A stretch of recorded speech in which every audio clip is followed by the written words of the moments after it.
So good evening students. Today we'll see the current affairs analysis dated from 24th to 27th Jan 2026. The first article related to the revised cadre based UPSC learn. There are all India services. So the cadre based service. So there are three services: IAS, Indian Police Service. 1996 IFOS was added. So அதுக்கு முன்னாடி two all India services were there. So under Article 312, so புதிய all India service add பண்ணணும் அப்படின்னா parliament has the power to make law. So parliament law make பண்ணணும் அப்படின்னா Rajya Sabha need to pass a resolution of 2/3 majority.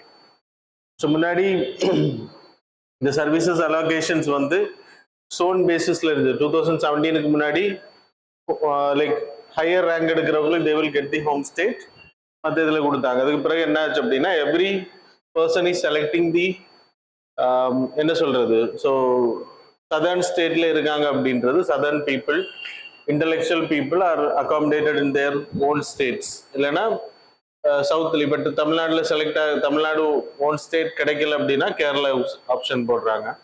அப்படி பக்கத்தில் போடுறாங்கன்றால் இன்னைக்கு change பண்ணியிருக்காங்க. So 2017 they change to zone based, zone 1, zone 2, zone 3, zone 4, zone 5 அப்படின்றது. that is AGMT, that is Assam, Goa, இதெல்லாமே ஒரே கேட்டகரியில் வரும், ஒரே கேட்டர் பேஸ்ல.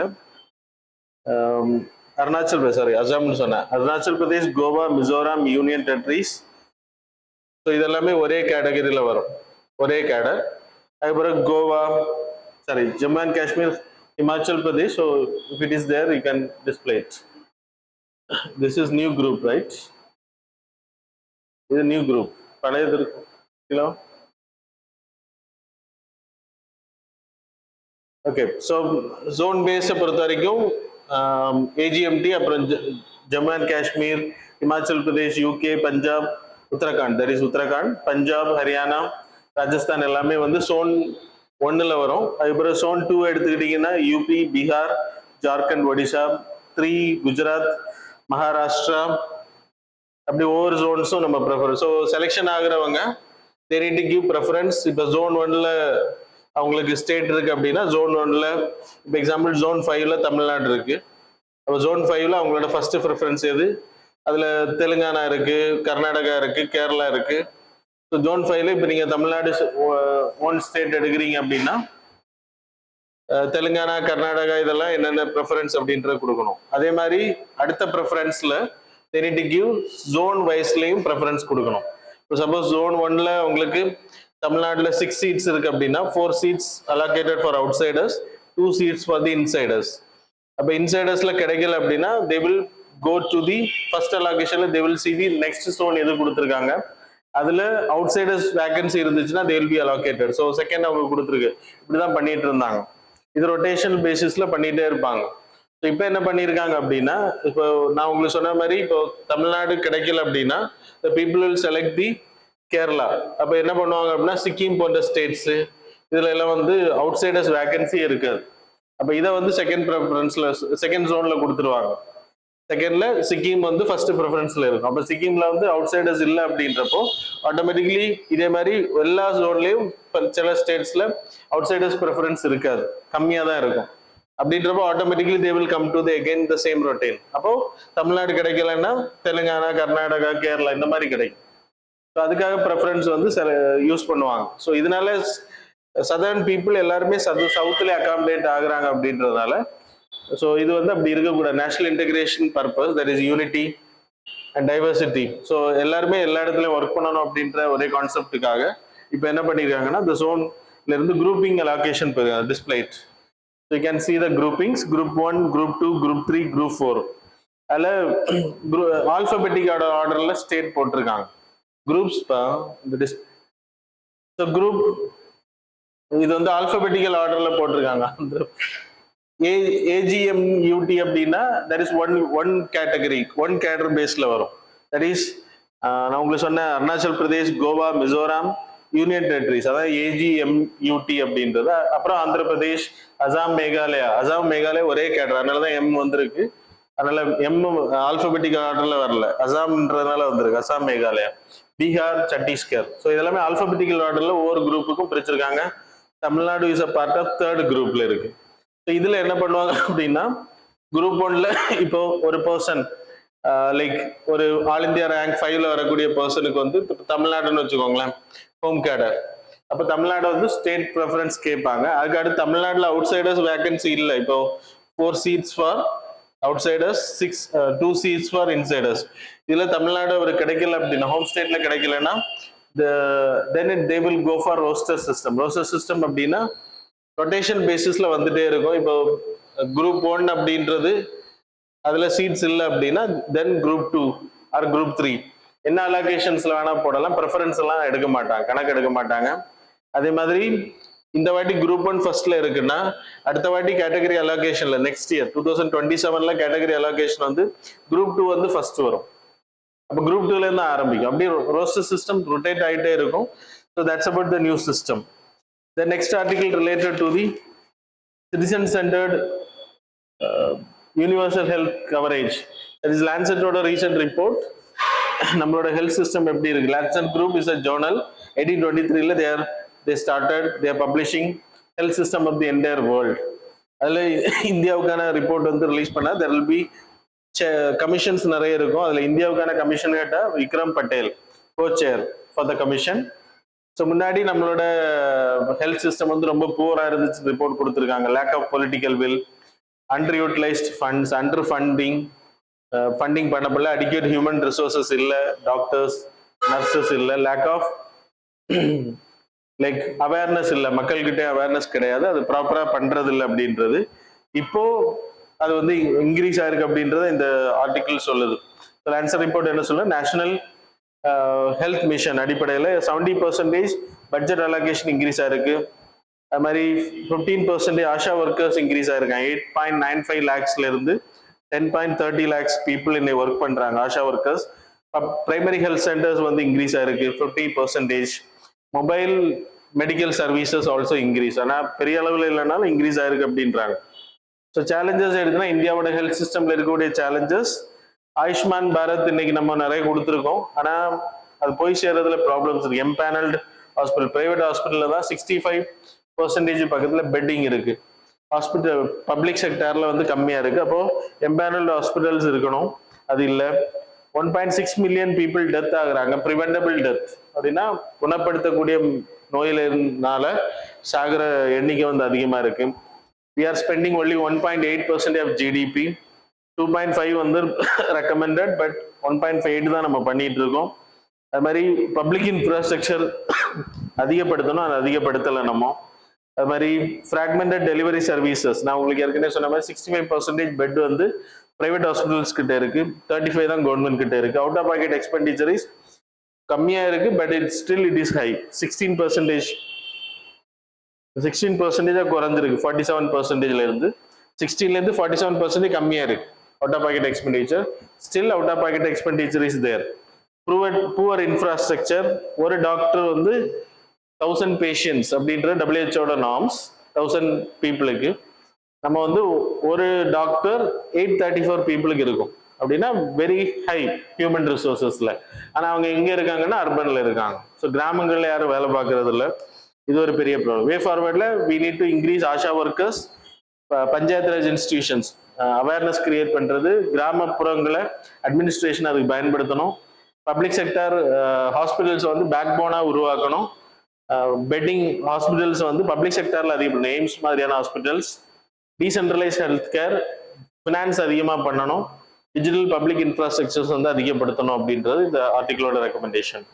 The next article related to the delimitation commission after 2027. So every census 1952ல இருந்து ஒவ்வொரு சென்சஸுக்கு பிறகு delimitation கமிஷனுக்கான ஆக்டை உருவாக்கக்கூடிய அத்தாரிட்டி பார்லிமெண்ட் அண்டர் ஆர்டிகிள் வராது, எப்படி வரும், 82 of the constitution. Parliament Lok Sabha எலெக்ஷனுக்கு சட்டம் இயற்றக்கூடிய அதிகாரம். ஸோ இல்லைன்னா the parliament has the power to make delimitation commission. ரெண்டுக்குமே 82 வந்து for Lok Sabha, 170 for legislative assembly. So இதுக்கும் பார்லிமெண்ட் தான் delimitation commission அமைக்கணும். State doesn't have state legislative assembly doesn't have the power. So 1952 இது ஒரு வாட்டி கேட்டாங்க, எத்தனை வாட்டி கண்டக்ட் பண்ணியிருக்காங்க ஆஃப்டர் இண்டிபெண்டன்ஸ்? 1952, 1962, 1971, 72, 2002. ஸோ இத்தனை வாட்டி நம்ம கண்டக்ட் பண்ணியிருக்கோம். அதுக்கப்புறம் நம்ம கண்டக்ட் பண்ணல, 4 வாட்டி கண்டக்ட் பண்ணியிருக்கோம், 4 times. இது ஒரு வாட்டி கொஸ்டின் கேட்டாங்க எத்தனை வாட்டி அப்படின்றது. ஸோ டீலிமிட்டேஷன் கமிஷன் அமைக்கிறதுக்கான அதிகாரம் பார்லிமெண்ட்டுக்கு இருக்கு, not to the state legislature assembly. அது ஆர்டிகிள்ஸ் ஞாபகம் வச்சுக்கோங்க, 82 and 170, parliament getting power. So delimitation அப்படின்னா redrawing the constituencies according to the population. Population change ஆகிட்டே இருக்கும். Every 10 years after the census பண்ணணும் அப்படின்னா அதுக்கு ரீசன் என்ன அப்படின்னா பாப்புலேஷன்ஸ் வந்து இன்க்ரீஸ் ஆகும்போது பார்டர் வந்து அட்ஜஸ்ட் பண்ணணும், இல்லைன்னா புதிய கான்ஸ்டிடுவன்சிஸ் உருவாக்கணும். ஸோ அதான் அந்த டீலிமிட்டேஷன் கமிஷனை பொறுத்த வரைக்கும்.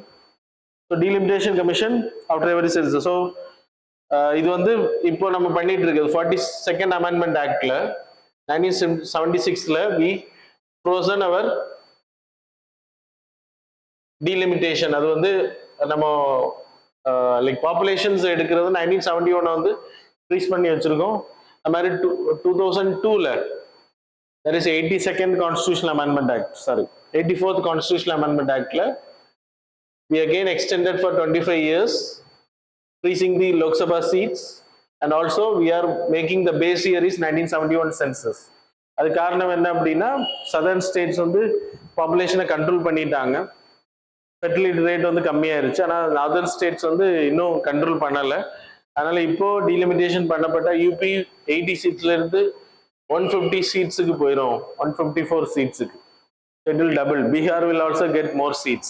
அப்போ 26% seat will get from the northern. இந்த 2 ஸ்டேட்ஸுமே என்ன, பீகாரும் யூபியும்.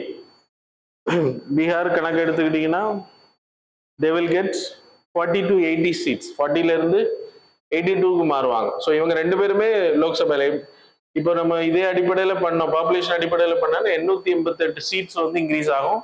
அதுக்கு எனக்கு தெரிஞ்சு லோக்சபால சீட்ஸ் கம்மியாக தான் இருக்கு, அந்த அளவுக்கு இருக்கு அப்படின்றது question mark. So we need to wait and see.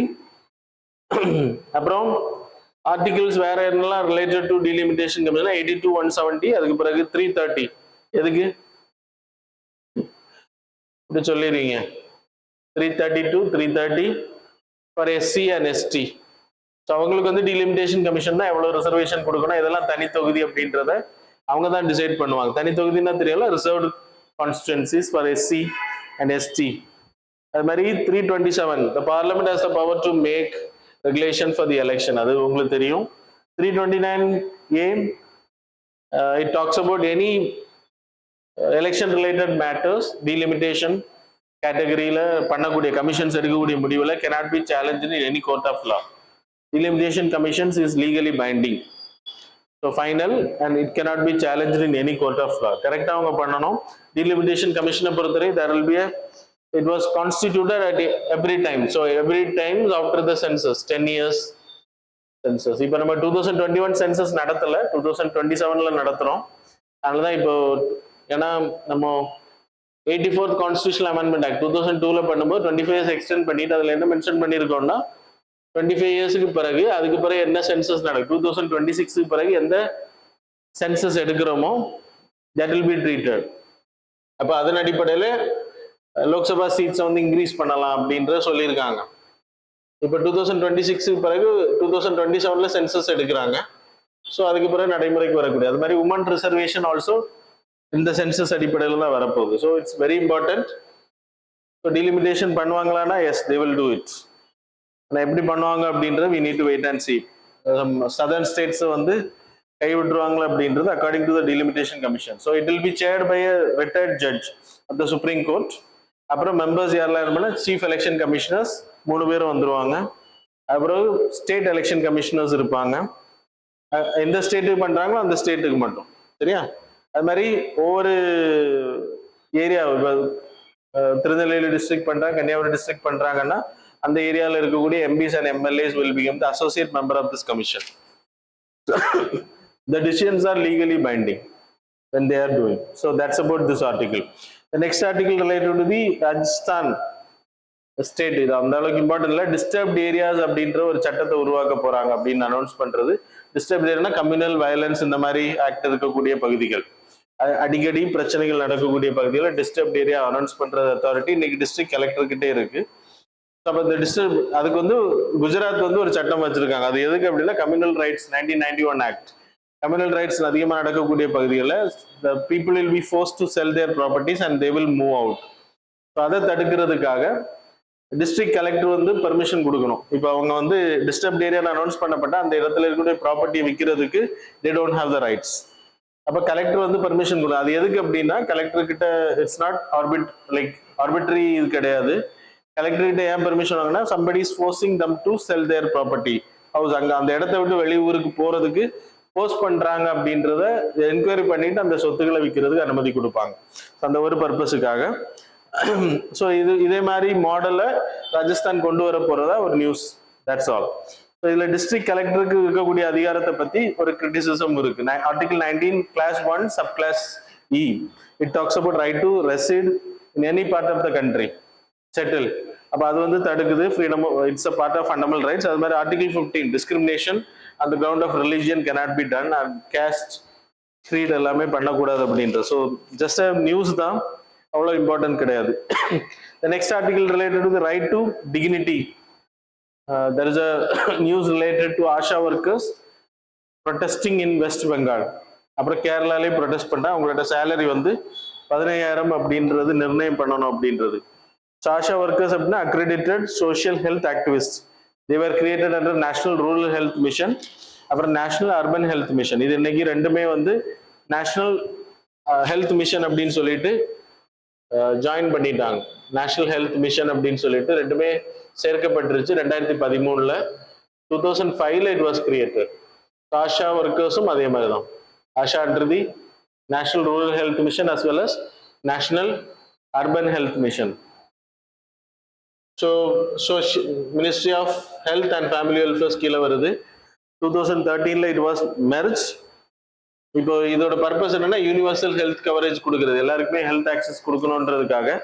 Asha workers are not a health worker, actually they are social activist, accredited social health ஆக்டிவிஸ்ட்னு பேரு.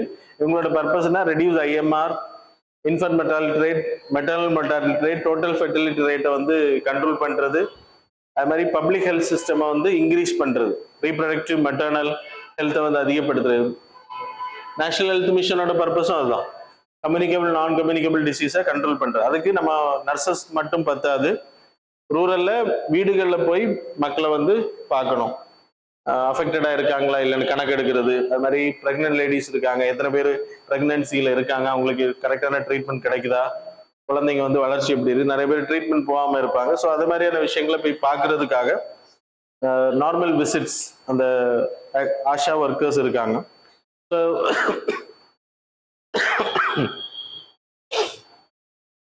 ஸோ நேஷனல் ஹெல்த் மிஷனை பொறுத்தவரைக்கும் it is under the centrally sponsored scheme 60:40. அது மாதிரி Himalayan states and north east அப்படின்னா 90:10 கேட்டகரியில் வரும். ICDS, there is another scheme under this National Health Mission, ICDS, Integrated Child Development Program. So 1975 it was created. Ministry of Child Development kilo, this is Ministry of Family and Health Welfare, Health and Family Welfare. So Integrated Child Development Scheme பொறுத்தவரைக்கும் 0 to 6 வரைக்கும் குழந்தைங்க எப்படி இருக்கு அப்படின்றது, morbidity, malnutrition, psychological, physical growth இதெல்லாம் check பண்றது. Target வந்து 0 to 6 years pregnant ladies, அப்புறம் லாக்டேட்டிங் மதர், அவங்களுக்கும் ஹெல்த் ப்ராப்பராக இருக்கணும். ஆஷா ஒர்க்கர்ஸ் எடுத்துக்கிட்டிங்கன்னா they are also under the national health mission. அவங்களுக்கு சொன்ன மாதிரி 25 to 45 years ஆஃப் ஏஜ், அதுக்கு மேலே இருக்கக்கூடாது. விதவைகள் அவங்களுக்கு முன்னுரிமை, விதவைகள், டிவோர்ஸ்ட் பீப்புள், மேரீடு உமன், கண்டிப்பாக மேரீடு உமனாக இருக்கணும். That's a mandatory. கிளாஸ் 10 வரைக்கும் படிச்சிருக்கணும், அட்லீஸ்ட் கிளாஸ் 10, அது கீழே இருக்கக்கூடாது. Volunteers, they will be treated as a volunteers, they will be paid according to the incentives. அப்படின்னா எத்தனை பேர் போய் பார்க்குறாங்க, எத்தனை பேர் வந்து ஹாஸ்பிட்டலைஸ் பண்ணுறாங்கன்னா they will get more incentives. ஒரு ஆஷா ஒர்க்கர்ஸ் 1000 பாப்புலேஷன் இந்தியாவில் பொறுத்த வரைக்கும் 9.2 lakh ரூரல் இருக்காங்க, அர்பன்ல 79,900 அர்பன் ஒர்க்கர்ஸ் இருக்காங்க. ஸோ ஆன்டிநேட்டல் கேர், இம்யூனைசேஷன் கொடுக்கறது, சின்ன சின்ன ஃபர்ஸ்ட் எய்ட் எல்லாம் பண்ணுவாங்க அவங்களுக்கும் ட்ரைனிங் கொடுக்கப்படும். Remuneration challenges low remuneration 5,000 to 15,000, அதாவது டார்கெட் அச்சீவ் பண்ணாதான் அவங்களுக்கு இன்சென்டிவ்ஸ் கிடைக்கும், மற்றபடி சேலரிஸ் வந்து கம்மி. அதுக்கு தான் இப்போ போராடுறாங்க. இர்ரெகுலர் பேமெண்ட்ஸ் கவர்மெண்ட் பேமெண்ட்ஸ் வந்து டிலே ஆகும். They are informal, they are not salaried people. So informal workers, no social security கிடையாது, ஆக்சிடென்ட் இந்த மாதிரியான விஷயங்கள் இறந்து போனால் எந்த இழப்புங்களுக்கு கிடையாது. Higher work load during the COVID, முன்னாடி 2 to 3 hours இருந்துச்சு, இப்போ எல்லாத்தையுமே அவங்கள பயன்படுத்த ஆரம்பிச்சுனா இன்க்ளூடிங் SIR. சரியா? Then 9 lakh to okay 1.6 billion people வந்து ரூரல் இருக்காங்க. ஆனா ரூரல் ஏரியால 1.6 பில்லியன் பீப்புள் ஆர் தேர். ரூரல்ல 1.6 பில்லியன் பீப்புள் ஆர் தேர். ஆனா 9 lakh ஆஷா ஒர்க்கர்ஸ் தான் இருக்காங்க. So that's about this. உங்களுக்கு ரூடே ப்ராப்ளமை பற்றி பார்த்தோம். The next article related to the DRDOட display of long range hypersonic missile in the yesterday's parade, republic பரேடில். ஸோ மேக் 10 ஸ்பீடில் போகக்கூடியது. ஸோ சப்சோனிக் அப்படின்னா 1 Mach ஸ்பீட். 1 Machன்னா என்னது? சவுண்டோட ஸ்பீடுக்கு ஈக்குவலண்டாக ட்ராவல் பண்ணக்கூடியது. சப்சோனிக்னா சவுண்டை விட கம்மி. Subsonic we having Nirbhaya missile நம்ம வச்சிருக்கோம். அது மாதிரி சூப்பர் சோனிக் எடுத்தா 1ல இருந்து 5 Mach ஸ்பீடு வரைக்கும் டிராவல் பண்ணக்கூடிய. So we having BrahMos 1 model. அப்புறம் ஹைப்பர் சோனிக்னா 5 Mach மேல போகக்கூடியது. அதில் ஹைப்பர் சோனிக்ல hyper glide vehicles, hyper cruise vehicles நம்ம வச்சிருக்க hyper glide. So ballistic missile model. Ballistic missile எப்பவுமே டார்கெட் நம்ம லான்ச் பண்ணும்போது it will go like an bow and arrow concept. So மேலே போயிட்டு it will come gravitational attraction மூலமாக கீழே நோக்கி வரும். க்ரூஸ் மிசைல் எடுத்தா லான்ச் பண்ணதுலேருந்து இப்படி டிராவல் பண்ண ஆரம்பிக்கும். நீங்கள் இங்கேருந்து லான்ச் பண்ணும்போது இப்படி டிராவல் பண்ண ஆரம்பிக்கும். That is cruise model. So இதுக்கு இது வந்து ரன் ஆகணும் அப்படின்னா ஃபியூவல் கண்டிப்பாக டார்கெட் அச்சீவ் பண்ணுற வரைக்கும் தேவை. ஆனால் இது அப்படி கிடையாது. 2 stages will be there. ஹைப்பர்சோனிக்கை பொறுத்த வரைக்கும் 15 நிமிஷத்துல 1500 கிலோமீட்டர்ஸ் வரைக்கும் போகும். 1500 கிலோமீட்டர்ஸ் தான் டார்கெட் வச்சிருக்காங்க. ஹைப்பர் கிளைடும் இதே மாடல் தான். But it will go not Agni வந்து ரொம்ப ஹைட்டுக்கு போய் எக்ஸோஸ்பியர் எல்லாம் போயிட்டு தான் வரும். இது அந்த அளவுக்கு மேலே போகாது. அதனால ரேடார்ல மாட்டாது அப்படின்றது சொல்லப்படுது. பிரம்மாஸ் 2 வந்து நம்ம பண்ணிட்டு இருக்கோம் க்ரூஸ் மாடல்ல. சரியா? So that's about this article. Then V2V, that is vehicle to vehicle safety communication system. அப்படின்னா ஒரு வெஹிக்கிள்ல இருந்து இன்னொரு வெஹிக்கிள் கான்டாக்ட் பண்ணக்கூடியது. அண்ட் முன்னாடி என்ன வெஹிக்கிள் இருக்குன்றது நம்ம தெரிஞ்சுக்க முடியும். இன்னைக்கு சென்சார் பேஸில் நம்ம தெரிகிறோம். 300 meters வரைக்கும் முன்னாடி என்ன வெஹிக்கிள் இருக்குன்னு ஐடென்டிஃபை பண்ணி நமக்கு இன்ஃபர்மேஷன் கொடுக்கும். டிராஃபிக் எப்படி இருக்கு, டிராஃபிக் சிஸ்டம், இன்ஃப்ராஸ்ட்ரக்சர்ஸ் கூட. ஒரு காரை எடுத்துக்கிட்டா அந்த கார் வந்து சேட்டலைட் கூட கம்யூனிகேஷன்ல இருக்கும், டிராஃபிக் லைட்ஸ்ல கம்யூனிகேஷன்ல இருக்கும். அது மாதிரி பர்சனல் மொபைல், நம்மளோட பர்சனல் மொபைல் கூட கம்யூனிகேஷன் இருக்கும். ஸோ அதான் வெஹிக்கிள் டு வெஹிக்கிள் கம்யூனிகேஷன். ஃப்ரண்ட்ல இருக்கக்கூடிய வெஹிக்கிள் பேக்ல இருக்கக்கூடிய வெஹிக்கிள் கூட கான்டாக்ட்ல இருக்கும். That will be a OBV, onboard vehicle communication system வந்து இன்ஸ்டால் பண்ணுவாங்க. கிட்டத்தட்ட 5000 to 7000 ரூபா வரும் அப்படின்றாங்க. ஸோ இது வந்து இப்போ புதிய கார்களுக்கு எல்லாமே மேண்டேட்டரியா கொண்டு வர இருக்காங்க. ரியல் டைம் டேட்டா இது வந்து முன்னாடி இருக்கக்கூடிய வெஹிக்கிள் பின்னாடி ஏதாவது வெஹிக்கிள் நிப்பாட்டி வச்சிருந்தாங்கன்னா அந்த டேட்டாஸை கொடுக்கும்.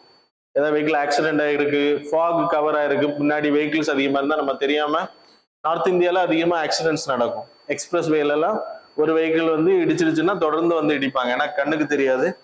ஸோ அதெல்லாம் தவிர்க்கிறதுக்கு இது ஹெல்ப் பண்ணும் அப்படின்றாங்க. ஸோ இந்தியாவை பொறுத்த வரைக்கும் வேர்ல்ட்லே லார்ஜஸ்ட் ஆக்சிடென்ட்ஸ் நம்ம கிட்டத்தட்ட 1.7 lakh டெத் ஒரு வருஷத்துக்கு நடக்குது. அது சைனா, US எல்லாம் எடுத்தீங்கன்னா சைனா வந்து 25%. கரெக்ட் தானே? லாஸ்ட் கிளாஸ்ல நம்ம பார்த்தோம் 36%, US வந்து 25%.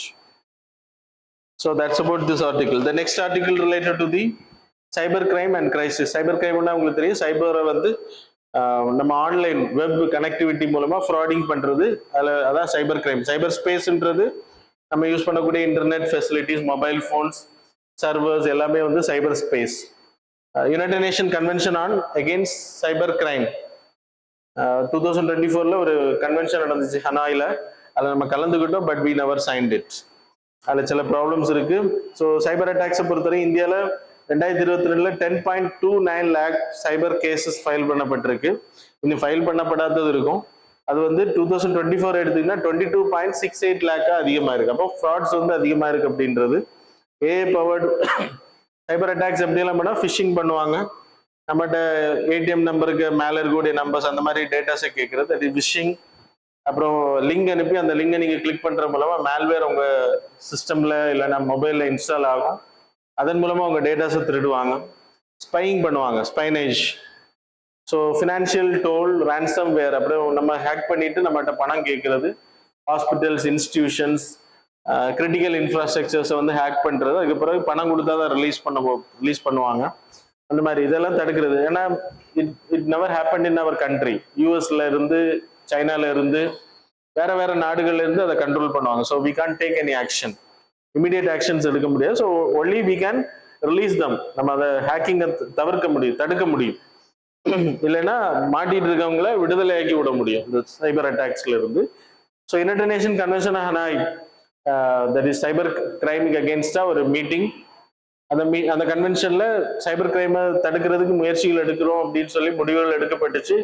ஜப்பான், இந்தியா, யுஎஸ்ஏ, கனடா போன்ற நாடுகள் அதுல கலந்துக்கிட்டாங்க. But they came out from signing it. அதுக்கான ரீசன் என்ன அப்படின்னா, இந்தியா என்ன சொல்லுதுன்னா ஃப்ரீடம் இல்லை, யூஎஸ் சொல்லுது freedom of speech and expression will be controlled. அதனால அவங்க வெளியில வந்தாங்க. இந்தியா வந்து சென்ட்ரல் கவர்மெண்ட்டுக்கு வந்து டேட்டா கண்ட்ரோல்ல பவர் வேணும் அப்படின்றது. அதுல வந்து டேட்டா கண்ட்ரோலை வந்து சென்ட்ரல் கவர்மெண்ட் வந்து ஹேண்டில் பண்றதுல அனுமதி கொடுக்க மாட்டாங்க. ஸோ அதனால நம்ம we never sign. Why we need India? இந்தியாவுக்கு ஏன் இவ்வளவு பிரச்சனைனா, 60% population are using smart phones and access to internet. Second largest after China. சைனாவுக்கு பிறகு அதிகமான இன்டர்நெட் மார்க்கெட்ல இருக்கக்கூடிய நாடு. 1 பில்லியன் பீப்புளுக்கு மேல இப்ப யூஸ் பண்ணிட்டு இருக்காங்க. Dominance of service, software export பண்றோம், பிபிஓஸ் நடத்துறோம், கேபிஓஸ் நடத்துறோம். 1 ட்ரில்லியன் எக்கானமி, டிஜிட்டல் எக்கானமில நம்ம. அப்போ நமக்கு அதுக்கேற்ற மாதிரி சைபர் செக்யூரிட்டி இம்பார்ட்டன்ஸ். 55% நமக்கு இன்கம், ஜிடிபி வந்து சர்வீஸ் செக்டர்ல இருந்து வருது. சைபர் கிரைமும் அதுக்கேற்ற மாதிரி அதிகமாயிட்டு இருக்கு. 63% surge in cyber crime. Challenges, critical infrastructure, Kudankulam இந்த மாதிரி நியூக்ளியர் பவர் பிளான்ட்டை கூட ஹேக் பண்ணி வெடிக்க வைக்க முடியும். டேட்டா பிரீச் ஆஃப் பிரைவசி, நம்மளோட ஆதார் டீடைல்ஸ் எல்லாம், பேங்க் ஃப்ராடு, பேங்க் டேட்டாஸ் எடுக்கிறது, சைபர் ஸ்பைனேஜ், அப்புறம் ஃபினான்ஷியல் செக்டார் த்ரெட்ஸ், ஷிஃப்ட் டேட்டாஸை வந்து திருடுறது. ஸோ நம்ம என்னெல்லாம் கவர்மெண்ட் இனிஷியேட் பண்ணா, cyber national cyber crime policy 2013, national Surakshit cyber Bharat அப்படின்ற ஸ்கீம் வச்சிருக்கோம். ஏதாவது ப்ராப்ளம் இருந்துச்சுன்னா தே வில் ஹெல்ப் அஸ். நம்ம சிஸ்டம் ஏதாவது ஹேக் ஆயிடுச்சுன்னா அவங்கள்ட்ட கொண்டு கொடுத்தா they will release it, they will clean it. அப்புறம் I4C cyber coordination centre create பண்றது. CERT-In, that is computer emergency response team வந்து இந்தியா வச்சிருக்கோம். நம்ம எல்லா நாடுகளும் வச்சிருப்போம், நம்ம வச்சிருக்கோம். So these are the things are to be noted. The next article, சைனாவோட அண்டார்டிகா லெஜிஸ்லேஷன். அவங்க வந்து ஒரு புதிய சட்டம் கிரியேட் பண்ண அண்டார்டிகாவை வந்து அவங்க நாட்டு சிட்டிசன்ஸ், சயின்டிஸ்ட் எல்லாம் பயன்படுத்தும் போது அந்த எந்த இடத்துலையும் ரேடியேஷன்ஸ் இந்த மாதிரியான விஷயங்கள், மினரல் எக்ஸ்ப்ளோரேஷன் பேன் பண்ணியிருக்காங்க. அது மாதிரி சைனாவோட துறைமுகத்திலேருந்து அது வழியா வேற நாடுகள் போனாலும் அவங்களுக்கு இந்த லா அப்ளிகபிள் ஆகும்னு சொல்லியிருக்காங்க. ஸோ அது நம்மவும் பண்ணியிருக்கோம். We also having the act. 1984 சைனாவோட ஃபர்ஸ்ட் எக்ஸ்பெடிஷன்ஸ் டு அண்டார்டிகா பண்ணாங்க. அப்புறம் they having 5 stations in the polar. So அண்டார்டிகாவை பொறுத்த வரைக்கும் 60 டிகிரி சதர்ன் லாட்டிடியூடு கீழே இருக்கக்கூடிய பகுதிகள் எல்லாமே வந்து Antarctica treaty, that is a treaty called as Antarctica treaty. 60 latitude கீழே சதர்ன் சைடில் இருக்கக்கூடிய பகுதிகள் எல்லாமே அண்டார்டிகன் பார்ட். இந்த இடத்த வந்து எந்த காரணத்தோட மிலிட்டரைசேஷனையும் பயன்படுத்த வரும், ஆயுதங்களை குவிக்கிறதுக்கோ இல்லை ரேடியேஷன்ஸ் இந்த மாதிரியான விஷயங்களை கொண்டு போய் குப்பைகளை கொட்டுறது இதெல்லாமே அலோவ் கிடையாது. We also having centre in Antarctica. சரியா? ஸோ 46 countries இந்த அண்டார்டிகா ட்ரீட்டில் சைன் பண்ணியிருக்காங்க, நம்மளும் சைன் பண்ணியிருக்கோம். We also having an act. சரியா? So that's about the article. Now we will move on to the MCQs. Question number 1, National Electricity Policy. Consider the following statements. Statement number 1, shift towards national nuclear power as a substitute for coal-based thermal generation. B option, B statement. Second statement, India's per capita electricity consumption projected to exceed 4,000 kilowatt per hour by 2030. Links electricity demand growth with climate goals and low carbon transition. improving the fourth one, improving the financial health of discoms. So how many of these statements given above is are correct? Options are A only one, B only two, C all the three, sorry only three, D all of the above. Question number 2, with reference to the Subhash Chandra Bose, consider the following statement. Statement number 1, he secured 4th position in the Indian civil service examination and resigned from it in 1921. So second statement, he served as a mayor of Calcutta and was politically mentored by Chittaranjan Das. Statement number 3, he was a strong advocate of pacifism and constitutional compromise with British authorities. Fourth statement, anti-compromise conference of March 1940 was a joint effort of Forward Bloc and Kisan Sabha. Which of the statements given above is are correct? Options are A 1 and 2 only, B 2, 3 and 4 only, C 1, 2 and 4 only.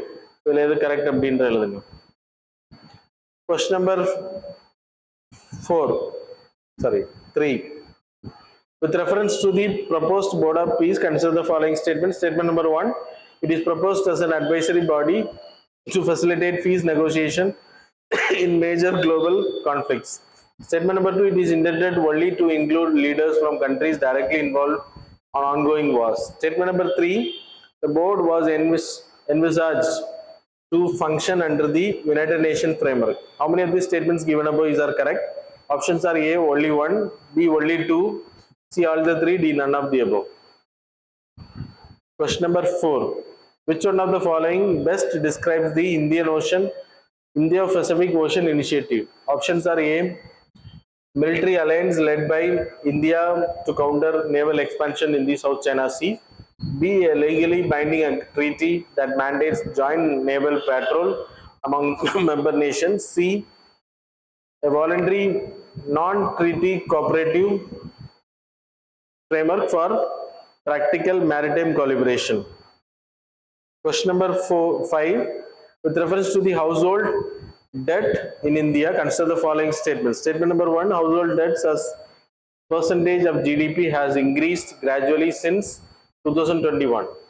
So second statement, India's household debt to GDP ratio is higher than that of China and Malaysia. Statement number 3, household liabilities are growing faster than household financial assets. Which of the statements given above is are correct? Options are A only 1 and 2 only, B 2 and 3 only, C 1 and 3 only, D all of the above. So that's all. Now we will see the answers for the previous.